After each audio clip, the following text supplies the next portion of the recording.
अस्सलाम वालेकुम, this is Saeed. सबसे पहले आप सब लोगों को ईद बहुत बहुत मुबारक हो।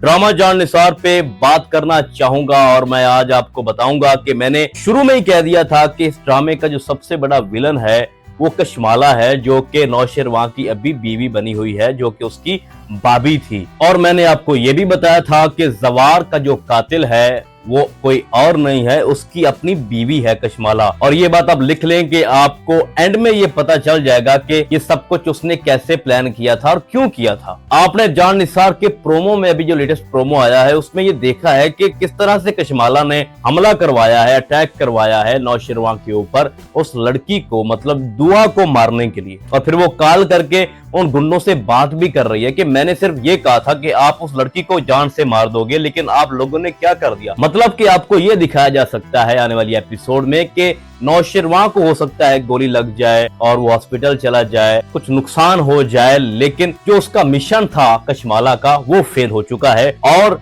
उसकी बदकिस्मती ये है कि जब वो कॉल कर रही थी तो उस वक्त उसकी सास सुन रही थी। तो आने वाली जो एपिसोड है बड़ी इंटरेस्टिंग है, बड़ी आपको शॉक कर देने वाली न्यूज आएगी। और मैं अब ये आपको बताने लगा हूं कि कशमाला ऐसा क्यों कर रही है, क्यों वो इतनी हवस की पुजारी हो चुकी है कि वो चाहती है कि सिर्फ मैं ही नौशेरवां के साथ रहूं, बाकी कोई भी उसके साथ ना रहे, जबकि उसकी शादी उसके बड़े भाई के साथ हुई थी। बाय द वे, आप सब लोग जानते हैं कि हमारे माशरे में ये कॉमन चीज है कि जब भी किसी लड़की की शादी किसी घर में, किसी भी फैमिली में हम करते हैं तो उनकी ये ख्वाहिश होती है कि हमारी शादी बड़े भाई से ना की जाए, उसके छोटे भाई से हमारी शादी कर दी जाए, क्योंकि वो हमें अच्छा लगता है। और इस ड्रामे में भी सेम वही सीन हुआ है कि कशमाला नौशेरवान गजनवी से शादी करना चाहती थी, लेकिन उसकी शादी जवार के साथ कर दी गई। लेकिन क्या करती बेचारी, उसने टाइम गुजारा जैसे तैसे, उसके 2 बच्चे भी हो गए, लेकिन जो उसकी हवस थी नौशेरवान के लिए वो खत्म नहीं हुई। और एट द एंड उसने ये प्लान बनाया कि मैं जवार को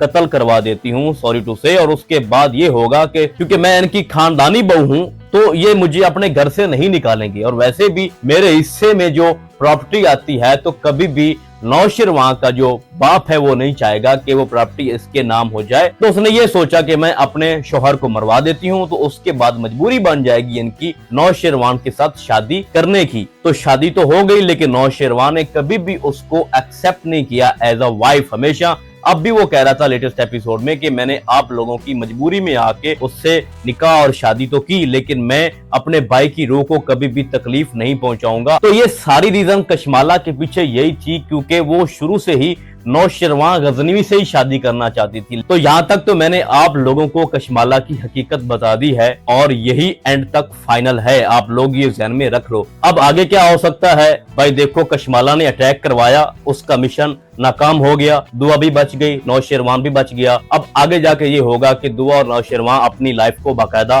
स्टार्ट कर देंगे। हत्ता कि उसका जो बाप है वो भी नहीं चाहता, उसकी माँ भी नहीं चाहती, और कशमाला तो अखीर कर रही है। भाई बहुत बड़ी विलन है। मैं आपको फिर बता रहा हूँ कि पूरे ड्रामे की जो फसाद की जड़ है ना वो कशमाला है। तो जैसा कि आप सब लोग जानते हैं कि कशमाला की सास ने उसको पकड़ लिया है फोन पे बात करते हुए। जब वो उसकी हकीकत को जानेंगी कि यार तू इतनी जालिम है कि तुमने मेरे बेटे के ऊपर अटैक करवाया, अब आगे जाके नौशेरवां को उसके बाप की तरफ से मुजामत का सामना करना पड़ेगा और उसकी माँ की तरफ से भी। और कशमाला तो वैसे भी रास्ते पे खड़ी है, तो उसके लिए बड़ा मुश्किल होगा कवर करना खुद को, और स्पेशली दुआ की जो कंडीशन है बहुत ही उसको सिक्योर रखना पड़ेगा। जो उसके साथ सरफराज ने किया, फिर उसके बाप ने उसके साथ जो किया, फिर जुनैरा की तरफ गई, उसने धोखा दे दिया। अब नौशेरवान ने उसके साथ निकाह तो कर लिया है, लेकिन उसको पूरा करना, उसकी सेफ्टी, उसको आगे तक लेके जाना, अपना सफर मुकम्मल करना उसके लिए बड़ा मुश्किल होगा। और इसी स्टोरी के ऊपर ये ड्रामा जो है डिपेंड कर रहा है। अब जब तक कशमाला की हकीकत खुल के नौशेरवां के बाप के सामने नहीं आएगी, उस वक्त तक बहुत मुश्किल हालात होंगे हमारे हीरो साहब के लिए, गजनवी साहब के लिए। तो उस वक्त तक उसका बाप क्या करेगा, अपने बेटे से ताल्ला खत्म कर देगा, हो सकता है कोई बंटवारा भी कर दे जायदाद का कि ये जो तुम्हारे हिस्से की है तुम ले जाओ, आज के बाद तुम्हारा और हमारा कोई रिश्ता नहीं है, तुमने मेरे हुक्म की तामील नहीं की तो तुम मेरे बेटे नहीं हो, तुमने हमारी तरबियत को दागदार कर दिया। जब पहले भी जैसे वो इमोशनल ब्लैकमेल कर रहा था अपने बेटे को, लेकिन जब जाके उसकी जो खानदानी बहू है उसकी हकीकत जब ओपन होगी सबके सामने कि भाई इतनी जालिम है कि अपने शोहर के ऊपर इसने अटैक करवा दिया, हमारे बेटे के ऊपर इसने अटैक करवाया है, उसको कुछ हो जाता तो कशमाला की हकीकत जो कि आधी ओपन हो चुकी है, बाकी की जब होगी तो उस वक्त जाके नौशेर वहां की जो जिंदगी की आसानी है वो शुरू हो जाएगी, उसके लिए थोड़ा सा सांस लेना आसान हो जाएगा। अब दुआ जो है वो बहुत डर चुकी है, जो उसके साथ जो जितने भी फेसेस हैं वो जिनमें से वो गुजर के आई है, और अब दानिश के साथ, गजनवी के साथ जो उसने अपनी लाइफ को स्टार्ट करना शुरू किया है, तो ये सडनली जो उसके साथ हुआ है उसके लिए बहुत ज्यादा शॉकिंग है। वो बहुत डरी हुई है, बहुत सहमी हुई है। ये डर उसका उस वक्त तक रहेगा जब तक कशमाला इनके रास्ते से हट क्यों नहीं जाती। देखो बहुत से लोग ये कह रहे थे कि दुआ इस तरह से उसको कबूल नहीं करेगी, उसकी पहले भी बीवी है, जब उसको पता चलेगा कि इसने मुझसे पहली शादी छुपाई है तो दुआ उसको छोड़ के चली जाएगी। ऐसा कुछ नहीं होगा, वक्ती थोड़ा सा होगा, लेकिन जब उसको रियलिटी का एहसास होगा कि ये तो उसकी भाभी थी, मजबूरी में आके उसने उससे शादी की और इसने अपने माँ बाप का मान पास रखा है, तो यही दैट्स रीजन यही था, तो वो समझ जाएगी। और जिन हालात में दुआ को ये इज्जत मिली और एक शहजादा मिला है उसको, जिस पे सब रश कर रहे थे, उसकी दोस्त भी और जुनैरा भी, तो उसके पास मेरे ख्याल में एक बहुत बड़ी अपॉर्चुनिटी थी जिससे उसने बेनिफिट लिया है। तो ग्रेजुअली आगे होगा ये कि जब कशमाला सबके सामने आ जाएगी तो फिर जो सांप है असल, उसका सर कुचला जाएगा और इन दोनों की लाइफ जो है वो आरामदेह हो जाएगी। अब सवाल ये पैदा होता है कि जो फिजा उसकी बहन है दुआ की, उसके साथ जो सरफराज कर रहा है बेचारी के साथ, अब बहुत बुरा हो रहा है और उसकी भी बड़ी हिम्मत है कि वो सारी चीजों को कबूल कर रही है। लेकिन मैं हैरान हूं, जो सरफराज का बाप है, जब तुम्हारे घर में सुनता कोई नहीं है तो तुम क्यों चीखते हो, क्यों चिल्लाते हो अपनी बीवी के ऊपर, अपने बेटे के ऊपर। वो एक मिनट के लिए तो चुप करते हैं, लेकिन जब वो अपनी करते हैं तो फिर तुमसे बोला नहीं जाता। वो सारा कुछ अपनी मनमानी कर रहे हैं, सरफराज अपनी कर रहा है, उसकी माँ अपनी कर रही है, तुम बस थोड़ा सा बोलते हो, उसके बाद तुम्हारी बोलती वो बंद कर देते हैं। भाई कुछ स्टैंड लो, कुछ करो, कुछ तगड़े फैसले करो घर में। तुम्हारे सामने तुम्हारी बहू को खाना नहीं खाने दिया जा रहा, वो बेचारी 2 बार नाश्ता करने आई है, जैसे उसने पहला लुकमा मुंह में डाला है, चलो भाई तुम तैयारी करो और स्कूल जाओ, अपनी जॉब करो जाके। सब कुछ आंखों के सामने देखते हुए भी तुम कुछ नहीं कर रहे तो तुम फजूल हो भाई। तो ये रिश्ता ही भाई उस वक्त तक टिका हुआ है जब तक सरफराज का जो राज है वो सामने नहीं आएगा। और मैंने आपको पहले बताया था और लेटेस्ट एपिसोड में हमने देखा भी है कि नौशेर वान ने दुआ से कहा है कि जिसने तुम्हें धोखा दिया है बस उसका नाम पता मुझे बता दो, तुम्हारे पांव पकड़ेगा, तुमसे माफिया मांगेगा। लेकिन वो चाहती है कि मैं माजी की तरफ ना जाऊं, लेकिन जब उसको पता चलेगा कि सरफराज के घर में ही मेरी है और वो कितना जालिम है, कितना धोखेबाज है, कितना मुनाफिक शख्स है, तो वो कभी भी कबूल नहीं करेगी कि मेरी बहन उसके घर में रहे। तो वो अपनी बहन को बताएगी कि जो कुछ मेरे साथ हुआ वो तुम्हारे शौहर की वजह से हुआ है। तो डेफिनेटली मैंने आपको बताया था कि वो अपने शौहर को छोड़ देगी, कभी भी वो उसके साथ रहना पसंद नहीं करेगी।